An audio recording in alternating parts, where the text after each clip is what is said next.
Hello दोस्तों, आज हम आपको बताएंगे कि कर्म कैसे अपने हिसाब लेने के लिए आता है और हमको कैसा कर्म करना चाहिए। हमें ऊपर वालों को सारे कर्मों का फल भुगतना पड़ता है और हम आपको इस वीडियो में बताएंगे कि कर्मों के क्या क्या फल होते हैं और उसका क्या क्या दंड हमको मिलता है। इसलिए आप हमारे वीडियो में लास्ट तक बन रहे। कर्म अपना हिसाब लेने के लिए आता है, ये कथन भारतीय दर्शन, विशेष रूप से हिंदू धर्म के कर्म सिद्धांत से जुड़ा हुआ है। कर्म का अर्थ है कार्य या कृति और यह हमारे हर विचार, शब्द और क्रिया का परिणाम होता है। भारतीय वेद, उपनिषद, भगवद गीता और पुराणों में कर्म के महत्व पर विस्तृत रूप से चर्चा की गई है। इस सिद्धांत के अनुसार प्रत्येक व्यक्ति अपने अच्छे या बुरे कर्मों का फल भोगता है, चाहे वह इस जन्म में हो या अगले जन्म में। कर्म और उसका हिसाब। कर्म को समझने के लिए पहले ये जानना जरूरी है कि कर्म का विभाजन मुख्य रूप से 3 प्रकार में किया जाता है। 1. सत्यकर, जो कार्य समाज, धर्म और व्यक्ति के भले के लिए किए जाते हैं। अच्छे कर्मों के फल हमेशा सुख, शांति और सफलता के रूप में मिलते हैं।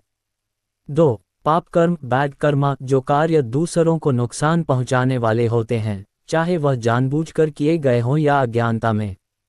पाप कर्मों के फल दुख, परेशानी और जीवन में कठिनाइयों के रूप में सामने आते हैं। 3. निष्क्रिय कर्म, न्यूट्रल कर्मा, जो कार्य न तो विशेष रूप से अच्छे होते हैं न बुरे।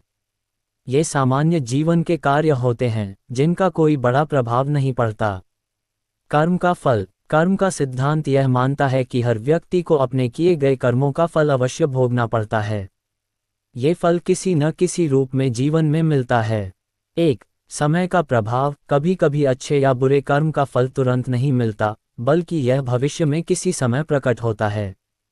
इसलिए यह जरूरी नहीं कि बुरे कर्मों का परिणाम तुरंत सामने आए, लेकिन यह निश्चित रूप से आता है। 2. पुनर्जन्म का सिद्धांत। हिंदू धर्म में यह मान्यता है कि जन्म मरण का चक्र निरंतर चलता रहता है। इस चक्र के माध्यम से व्यक्ति अपने कर्मों का फल अगले जन्म में भोगता है। इस प्रकार वर्तमान जीवन में किए गए कर्मों का असर अगले जन्म पर भी पड़ता है। 3. आध्यात्मिक उन्नति। जब हम अच्छे कर्म करते हैं तो न केवल हमारा जीवन सुखमय होता है, बल्कि हम आध्यात्मिक उन्नति की दिशा में भी बढ़ते हैं। अच्छे कर्मों से आत्मा की शुद्धि होती है और व्यक्ति मोक्ष की ओर अग्रसर होता है। कर्म और भाग्य। कर्म का संबंध हमारे भाग्य से भी है। भारतीय दर्शन में यह माना जाता है कि हमारा भाग्य हमारे कर्मों द्वारा निर्धारित होता है। हालांकि भाग्य को एक निर्धारित परिभाषा में नहीं बांधा जा सकता, लेकिन यह समझा जा सकता है कि हमारे कर्म हमारे भविष्य को आकार देते हैं। प्रत्येक कर्म का हिसाब। हर कार्य, चाहे वह अच्छा हो या बुरा, एक दिन हमें अपना हिसाब चुकता करना पड़ता है। यदि हमने किसी को नुकसान पहुंचाया है तो हमें उसके परिणाम स्वरूप दुख मिलेगा, और यदि हमने किसी की मदद की है तो उसका फल सुख के रूप में प्राप्त होगा। कर्म और समाज। कर्म का प्रभाव केवल व्यक्ति पर नहीं बल्कि समाज पर भी पड़ता है। अच्छे कर्म से समाज में सकारात्मक बदलाव आते हैं, जबकि बुरे कर्म समाज में विकार और असमानता को जन्म देते हैं।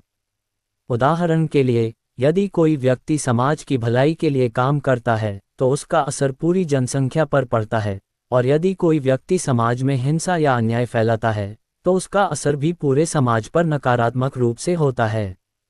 कर्म का दार्शनिक और नैतिक पक्ष। कर्म का एक गहरा दार्शनिक पक्ष भी है। भगवद गीता में भगवान श्री कृष्ण ने अर्जुन को कर्म करने की शिक्षा दी है। उन्होंने कहा, तुम्हें अपने कर्मों का फल नहीं सोचना चाहिए, तुम्हारा उद्देश्य सिर्फ कर्म करना होना चाहिए। इसका अर्थ यह है कि हमें कर्म करते समय अपनी भावनाओं को नियंत्रित करना चाहिए और उसका फल भगवान के ऊपर छोड़ देना चाहिए। इस प्रकार कर्म का ये दार्शनिक पहलू आत्मनियंत्रण और आंतरिक शांति को बढ़ावा देता है। कर्म का सिद्धांत यह स्पष्ट करता है कि हमारे द्वारा किए गए अच्छे या बुरे कर्मों का फल हमें अवश्य मिलता है। ये सिद्धांत हमारे जीवन को मार्गदर्शन प्रदान करता है और हमें अच्छे कर्मों की ओर प्रेरित करता है। ये हमें ये भी सिखाता है कि किसी भी कार्य को केवल फल की इच्छा से नहीं, बल्कि नैतिकता और आत्मसंयम के साथ किया जाना चाहिए। जीवन में जो कुछ भी घटित होता है वह हमारे पिछले कर्मों का ही परिणाम होता है, और हमें इसे स्वीकार करते हुए आगे बढ़ना चाहिए। भगवान श्री कृष्ण ने भगवद गीता में कर्मों का महत्व और उनके फल के बारे में विस्तार से बताया है। उन्होंने कर्मों का फल प्राप्त करने के नियमों को स्पष्ट किया और ये बताया कि किसी भी व्यक्ति को उसके कर्मों के अनुसार फल मिलता है। गीता में कर्म की 3 मुख्य श्रेणियां दी गई हैं: सात्विक कर्म, राजसिक कर्म और तामसिक कर्म। इन 3 प्रकार के कर्मों के अनुसार व्यक्ति को जीवन में अलग अलग फल मिलते हैं। 1. कर्म का सिद्धांत, कर्म का फल।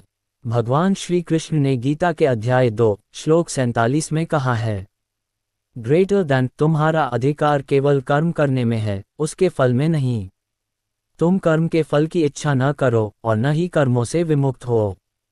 ये श्लोक स्पष्ट करता है कि हम सभी को अपने कर्म करने का अधिकार है, लेकिन हमें कर्मों के परिणामों की चिंता नहीं करनी चाहिए। हमारे कर्मों का फल निश्चित रूप से हमें मिलेगा, लेकिन फल की इच्छा या लालच से मुक्त रहना चाहिए। 2. कर्म के प्रकार और उनके फल। भगवान श्री कृष्ण ने कर्मों के 3 प्रमुख प्रकारों का वर्णन किया है: सात्विक, राजसिक और तामसिक। हर प्रकार के कर्म का फल भी अलग अलग होता है। सात्विक कर्म वे होते हैं जो निस्वार्थ होते हैं और जिन्हें भगवान की सेवा या समाज की भलाई के लिए किया जाता है। इन कर्मों में अहंकार या स्वार्थ नहीं होता। ऐसे कर्मों के फल सकारात्मक होते हैं और यह व्यक्ति की आत्मा को शुद्ध करते हैं। इन कर्मों का फल अच्छा होता है और यह व्यक्ति को उच्चतम जीवन की ओर मार्गदर्शन करता है। फल। सात्विक कर्मों के फल के रूप में व्यक्ति को शांति, संतुष्टि और आंतरिक सुख प्राप्त होता है। ये कर्म व्यक्ति के मानसिक और आत्मिक उन्नति का कारण बनते हैं। आत्मज्ञान की प्राप्ति और मोक्ष की ओर कदम बढ़ते हैं। राजसिक कर्म वे होते हैं जिनमें व्यक्ति स्वार्थ, प्रतिष्ठा और सम्मान की इच्छा से कर्म करता है। इन कर्मों में किसी न किसी रूप में भौतिक लाभ की कामना होती है। कभी कभी ये कर्म समाज के लिए लाभकारी हो सकते हैं, लेकिन इनका उद्देश्य केवल व्यक्तिगत लाभ या सम्मान प्राप्त करना होता है। फल। राजसिक कर्मों का फल भी व्यक्ति को सुख सुविधाएं, धन दौलत, सम्मान और शक्ति मिल सकती है, लेकिन ये फल अस्थायी होते हैं। ऐसे कर्मों से अंततः मानसिक अशांति, द्वंद्व और निरंतर तृष्णा उत्पन्न होती है, क्योंकि व्यक्ति हमेशा और अधिक प्राप्त करने की इच्छा में रहता है।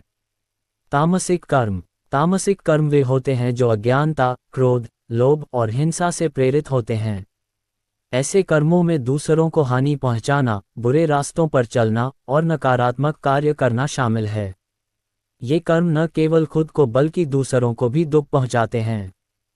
फल। तामसिक कर्मों के फल के रूप में व्यक्ति को मानसिक कष्ट, दुख और पाप का सामना करना पड़ता है। ये कर्म व्यक्ति को नकारात्मक मानसिकता, भय और आत्मविश्वास की कमी की ओर धकेलते हैं। इन कर्मों के परिणामस्वरूप जन्म मरण का चक्र बढ़ता है और व्यक्ति को नरक में जाने का कारण बनता है। 3. कर्म और दंड। कर्मों के फल के रूप में दंड और पुरस्कार दोनों ही मिलते हैं। भगवान श्री कृष्ण ने गीता में ये स्पष्ट किया है कि हर व्यक्ति को उसके कर्मों का फल अवश्य मिलता है, चाहे वह अच्छा हो या बुरा। धार्मिक कर्म और पुण्य। जो व्यक्ति धर्म और नैतिकता के मार्ग पर चलता है, उसका जीवन खुशहाल होता है और उसे पुण्य मिलता है। पुण्य के फल के रूप में उसे सुख, शांति और आंतरिक संतोष प्राप्त होता है। भगवान के प्रति श्रद्धा और भक्ति से जीवन में शांति और उन्नति आती है। पुण्य के कर्मों के कारण व्यक्ति को स्वर्ग में जाने का अवसर मिलता है। पाप और दंड। जो व्यक्ति पाप कर्म करता है, उसे दंड भुगतना पड़ता है। पाप कर्मों का फल कष्ट, दुख और कष्टप्रद परिस्थितियां होती हैं। गीता में भगवान ने ये भी कहा है कि पाप कर्मों के परिणामस्वरूप व्यक्ति को जन्म मरण के चक्र में बंधन और कष्ट का सामना करना पड़ता है। ये व्यक्ति को मानसिक और शारीरिक कष्ट देता है और उसे पुनः नरक में भेज सकता है। 4. कर्मों का फल और जन्मों के अनुसार दंड। भगवान श्री कृष्ण ने ये भी कहा है कि कर्मों का फल केवल इस जन्म में ही नहीं बल्कि पिछले जन्मों के कर्मों के अनुसार भी निर्धारित होता है। यदि किसी ने पिछले जन्म में गलत कर्म किए हैं, तो उसे इस जन्म में उसके परिणाम भोगने होते हैं। इस प्रकार कर्मों के कारण व्यक्ति का वर्तमान जीवन और भविष्य दोनों प्रभावित होते हैं। दंड। अगर किसी व्यक्ति ने अज्ञानतावश, क्रोध या हिंसा से किसी को नुकसान पहुंचाया है, तो उसे इस जीवन में मानसिक या शारीरिक कष्ट भुगतने पड़ते हैं। इसके अलावा पाप कर्मों के परिणामस्वरूप व्यक्ति को कठिन परिस्थितियों का सामना करना पड़ता है, जैसे कि गरीबी, असमर्थता, पारिवारिक अशांति या स्वास्थ्य संबंधी समस्याएं। 5. कर्म की पुनरावृत्ति और उसका दंड। कर्मों का फल न केवल इस जन्म में मिलता है, बल्कि यह कर्मों के चक्र के रूप में पुनः जन्मों में भी प्रकट होता है। व्यक्ति अपने पिछले जन्मों में किए गए कर्मों के अनुसार ही अगला जन्म प्राप्त करता है। अगर किसी ने अच्छे कर्म किए हैं तो वह उच्च जन्म प्राप्त करता है, और अगर उसने बुरे कर्म किए हैं तो उसे निम्न जन्म या कठिन जीवन की प्राप्ति होती है। निष्कर्ष, भगवान श्री कृष्ण ने हमें ये सिखाया है कि हमें अपने कर्मों का पालन करना चाहिए, लेकिन उनके परिणामों के बारे में चिंता नहीं करनी चाहिए। अगर हम अच्छे, सात्विक कर्म करते हैं तो हमें अच्छे फल और शांति प्राप्त होती है। अगर हम स्वार्थी और पापपूर्ण कर्म करते हैं तो हमें दंड और कष्ट भुगतने पड़ते हैं। सबसे महत्वपूर्ण बात यह है कि हमें अपने कर्मों के प्रति सजग और निस्वार्थ रहना चाहिए। इस प्रकार भगवान श्री कृष्ण ने गीता में कर्म और उनके परिणामों के महत्व को समझाया है।